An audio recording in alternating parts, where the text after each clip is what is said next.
Bonsoir, chères lectrices, chers lecteurs, auditeurs et auditrices. Bienvenue dans ce podcast La Bourse ou la vie de Trends Tendance. Mon nom est Charlie Pohu et je suis coordinateur de la rubrique Bourse de Trends Tendance. Je reçois ce soir, aujourd'hui à mes côtés, pour cet épisode, notre invité et chroniqueur qui aura une présence régulière, Hamza Naki. Hamza, tu es entrepreneur et consultant en gestion. Tu es aussi fondateur et rédacteur en chef du média de vulgarisation financière Parle en Finance. Aujourd'hui, nous allons donc faire un petit bilan de l'été en bourse, ainsi que parler des prévisions pour la rentrée et comment les investisseurs peuvent s'y préparer. Hamza, bienvenue et bonsoir à toi. Merci Charlie pour l'invitation. Je suis ravi de rejoindre ce podcast. Effectivement, on sort d'un été qui a été tout sauf calme sur les marchés financiers. On a eu un enchaînement d'événements majeurs et marquants d'ailleurs. Des publications de résultats qui ont parfois entraîné des chocs spectaculaires et tu l'as annoncé au début. Il y a eu des signaux économiques qui étaient contradictoires entre les différentes régions du monde, notamment l'Asie, l'Europe ou encore les États-Unis, et un contexte géopolitique qui pèse toujours aujourd'hui. Pour les investisseurs, ça a été un été où il fallait vraiment garder la tête froide et distinguer le bruit du court terme des tendances de fond. Si j'ai énoncé ces chiffres au début, c'est qu'ils représentent en fait une plus grande tendance. Dans le climat d'incertitude et de volatilité que nous connaissons en ce moment, cette saison des résultats en Europe a été marquée par des punitions très sévères si des entreprises ont raté les estimations que le marché avait faites avant ou ont revu leurs prévisions à la baisse. Cette punition a d'ailleurs été la plus sévère en 20 ans, a montré une étude de Goldman Sachs. Il y a d'ailleurs eu d'autres exemples très marquants, comme Renault a perdu 18% un jour, Puma 16%, ASM International 12%, Abinbev en Belgique par exemple 10%, Proximus aussi. D'ailleurs, il y a plus de la moitié de ces entreprises qui ont raté les estimations de bénéfices. C'est plus que d'habitude. Normalement, c'est la majorité des entreprises qui battent ces estimations. Et au contraire, si ces entreprises ont eu des résultats meilleurs que prévus ou ont revu leurs prévisions à la baisse, il y a eu de très fortes surprises en bourse à niveau de leur cours. Mais cette tempête, je trouve, montre que les droits de douane ne sont pas encore... Enfin, la tempête des droits de douane n'est pas encore terminée. Tous ces chiffres ne sont pas encore bien incorporés. On ne sait pas encore vraiment à quoi s'attendre avec ces nouveaux paradigmes de droits de douane. Les entreprises ne savent pas encore trop comment seront leurs chiffres dans ce paradigme. Et pour toi, Hamza, quels sont les éléments marquants que tu as pu constater cet été ? Écoute, très bien, en fait, tu exposes et tu dresses un beau tableau. Le premier constat, c'est effectivement la violence des réactions boursières. Nous avons le cas de Novo Nordisk, par exemple, ou d'ASML, qui l'illustre très bien. Tu as évoqué justement ASML, Novo Nordisk. Il y a eu des chutes de 10 à 20% en une seule séance, simplement parce que les prévisions étaient revues à la baisse. Et donc, on n'avait pas vu un tel niveau de sanctions depuis une dizaine d'années. Et cela montre aujourd'hui que les investisseurs sont devenus extrêmement exigeants. La moindre déception se paye cash et directement. Bien entendu, notre voisin français en France, principalement, Renault, qui a perdu plus de 32% depuis 3 mois et qui subit aujourd'hui une pression vendeuse puisqu'elle a baissé justement ses prévisions de résultats liées aux tensions commerciales, à la détérioration du marché automobile, mais aussi au départ de son directeur général, Luca De Meo, qui, pour rappel, a été celui qui a redressé la société suite aux différentes tempêtes que Renault a connues, notamment liées au Covid et aussi à l'affaire Ghosn, que tout le monde connaît aujourd'hui. Mais ce qui est intéressant, c'est que le mouvement a été symétrique. D'un côté, nous avons eu des sanctions totalement sévères sur les marchés financiers, mais de l'autre côté, nous avons eu des hausses spectaculaires pour les entreprises qui ont totalement dépassé les attentes. Les marchés donc se sont clairement recentrés sur les fondamentaux, c'est-à-dire la croissance, les perspectives, la stratégie. Et j'en veux pour exemple quelques entreprises que je vais exposer ici. Palantir, par exemple, qui au deuxième trimestre 2025 a publié justement un bénéfice par action de 16 centimes de dollars, qui était d'ailleurs supérieur aux prévisions. Et donc son chiffre d'affaires sur le trimestre a franchi le cap du milliard de dollars et donc une hausse de 48% a été remarquée et la société donc anticipe justement un chiffre d'affaires de 4,15 milliards de dollars sur l'année. Et donc Il y a un autre exemple que j'ai envie d'évoquer, c'est l'exemple de Microsoft, qui pour son trimestre 4 2025, petite aparté forcément pour les comptables qui nous suivent. Il faut savoir que Microsoft a un exercice comptable qui est décalé dans le temps, ce qui fait qu'on a connu le T4 2025. Donc le groupe a aussi publié un bénéfice par action de 3,65 $ contre 3,37 attendu, et donc a connu aussi un chiffre d'affaires de 76,4 milliards de dollars. C'est tellement énorme que j'en bafouille, et donc c'était supérieur aux attentes. Donc l'action forcément a progressé suite à cette annonce. Mais pour rentrer dans le détail, le moteur de Microsoft principalement, c'est le cloud, et vous le savez, qui a enregistré 46,7 milliards de revenus. C'est énorme, en hausse de 27%, mais aussi Azure qui affiche une croissance annuelle de 34%, 75 milliards.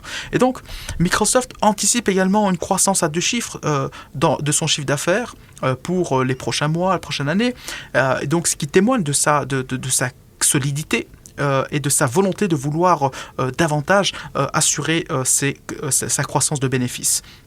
Et donc, Satya Nadella, qui lui-même est le CEO donc de Microsoft, qui parle d'un changement technologique générationnel avec l'intelligence artificielle.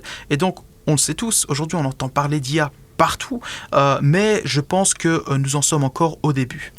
Et donc, ce ne sont pas des cas isolés, il y a d'autres géants, Charlie a évoqué, nous avons Apple, Amazon ou encore Airbus en Europe qui ont surpris positivement. Airbus par exemple a annoncé un chiffre d'affaires trimestriel supérieur à ses attentes, porté par une croissance de sa division défense en Europe.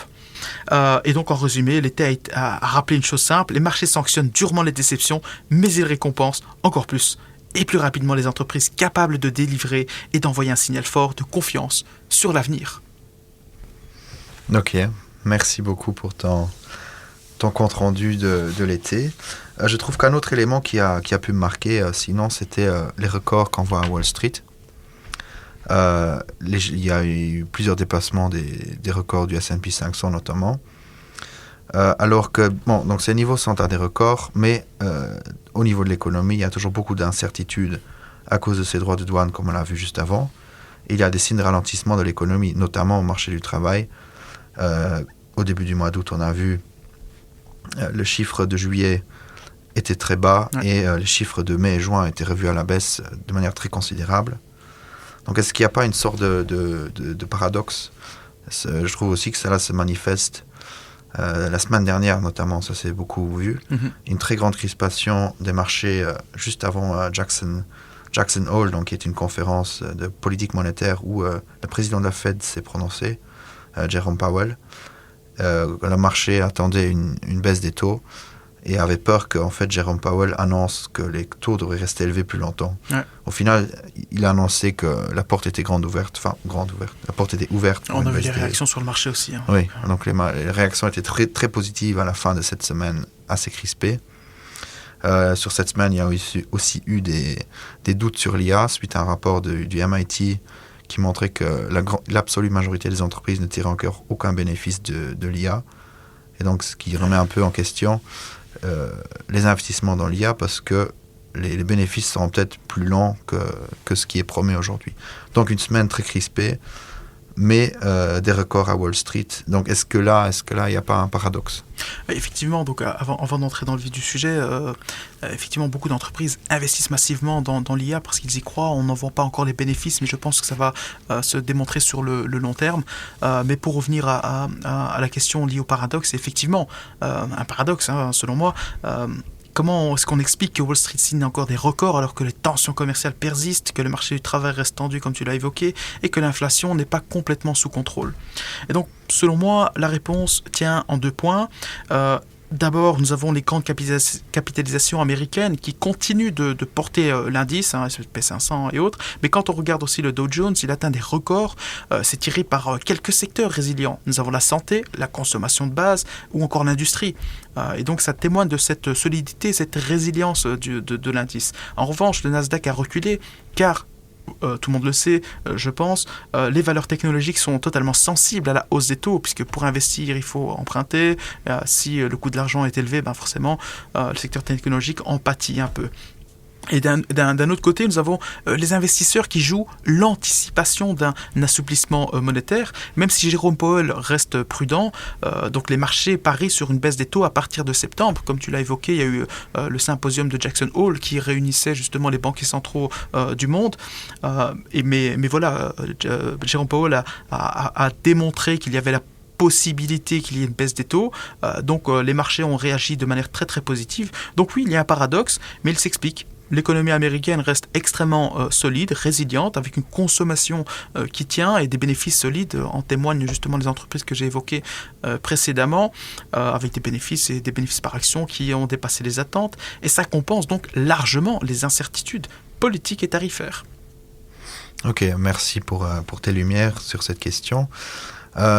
Justement, ce paradoxe, donc, est-ce qu'il pourrait y avoir une correction? Il y a des experts qui le disent et qui préparent déjà leur portefeuille en conséquence. Clairement. La question de la correction revient souvent. Et je pense que d'ailleurs, il faudrait la nuancer, car personne ne peut prédire l'avenir, selon moi. Qu'il y ait une correction, qu'il y ait une hausse ou qu'il y ait un rallye continuel, infini, ça, on ne peut pas savoir. À court terme, effectivement, un ajustement technique est effectivement probable. Après plusieurs semaines de hausse soutenue, ce qu'on appelle un rallye, quand il y a des hausses hebdomadaires qui se succèdent, donc on parle de rallye, donc les marchés deviennent beaucoup plus vulnérables puisqu'il peut y avoir des prises de bénéfices, il peut y avoir un manque de confiance, il peut y avoir un potentiel bulle qui se crée, etc.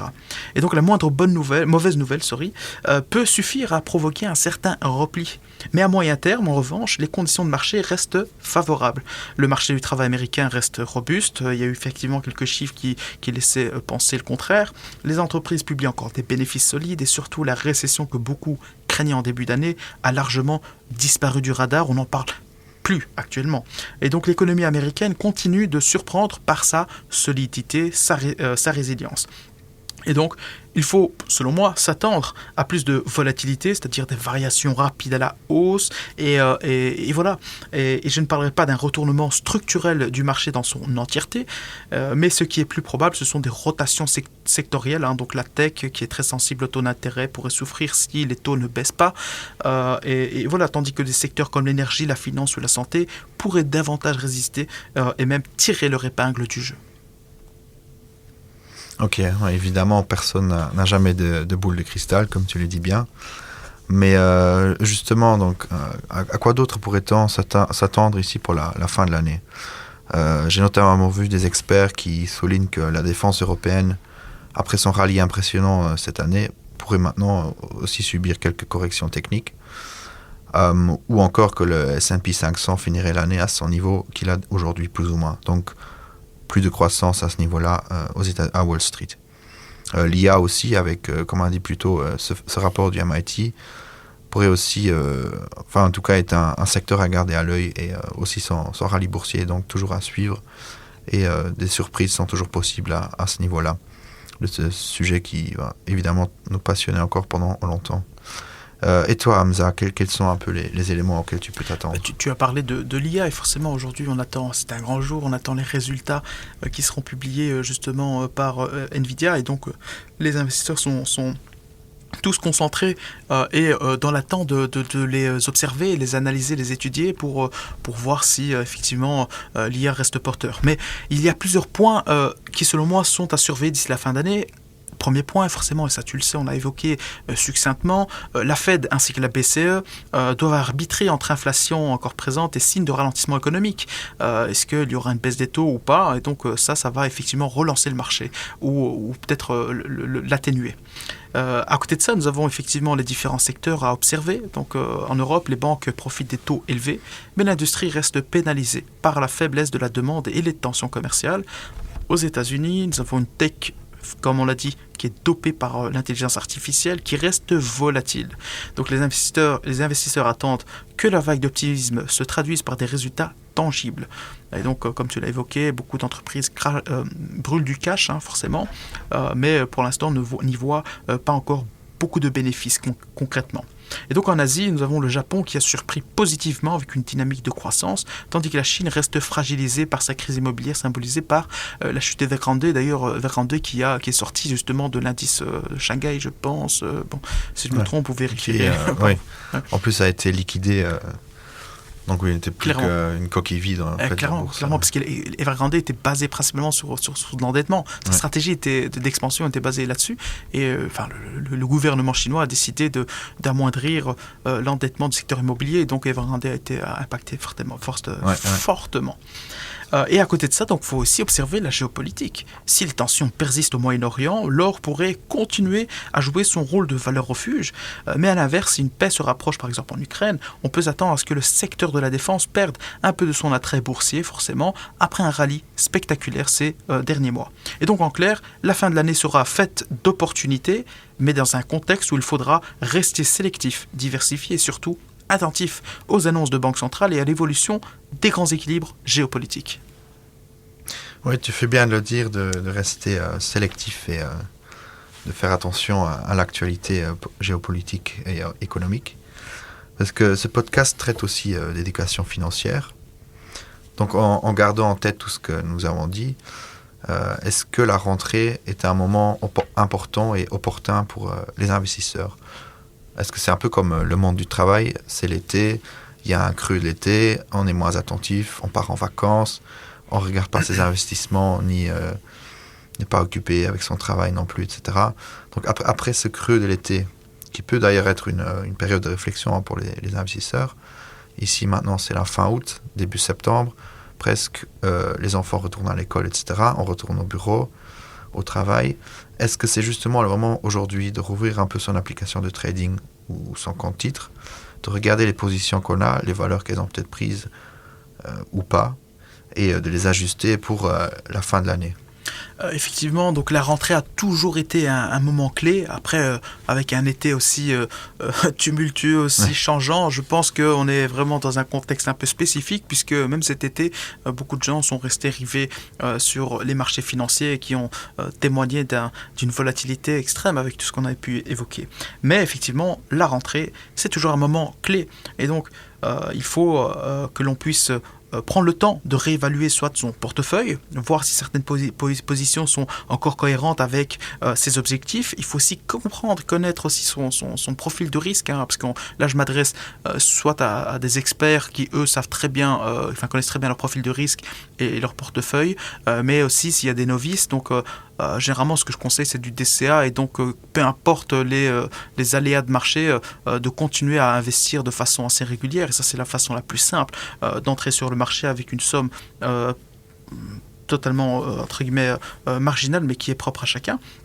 Et donc il faut aussi diversifier, notamment en intégrant des actifs défensifs et internationaux, et surtout ne pas se laisser guider par le bruit du marché, mais rester discipliné et lire l'actu financière pour en savoir davantage sur ce qui se passe et vers où nous allons. Donc il faudrait utiliser cette rentrée pour remettre en place une stratégie régulière, par exemple via un plan d'épargne programmé en ETF, en actions ou autre, plutôt que de chercher à essayer de timer le marché. Donc la rentrée, c'est bien, faut se reposer ces questions, mais timer le marché, ça va être toujours compliqué. Donc sur le long terme, c'est la discipline qui paye. Donc voilà, let's go, soyons disciplinés tous ensemble. Oui, effectivement, c'est un élément qui revient souvent dans les personnes qui parlent beaucoup d'éducation financière, etc. C'est qu'en étalant comme ça ces investissements de mois en mois, au lieu de le faire une fois avec une grosse somme et attendre, c'est qu'en fait on amoindrit beaucoup les risques. Exactement. Parce que les valeurs augmentent et baissent, mais si on met tout dans la même somme, en fait on évite d'acheter cher quand c'est cher, et on achète beaucoup plus quand les prix ont baissé, par exemple. Clairement. Et quand on parle d'éducation financière, c'est de l'éducation. Donc forcément, il faut simplifier au maximum, mâcher le travail et faire en sorte que les choses ne soient pas aussi compliquées que ce que l'on pourrait penser. Parce qu'on a toujours pensé que l'investissement était réservé à une certaine population, alors que pas du tout. Aujourd'hui, on a accès à un investissement aussi rapidement que l'achat d'un ticket de train. Donc voilà. Voilà, c'est aussi pour cette raison que nous faisons ce podcast, pour vulgariser justement et de vous apprendre de vous aider à apprendre à investir. Merci pour votre écoute et à bientôt.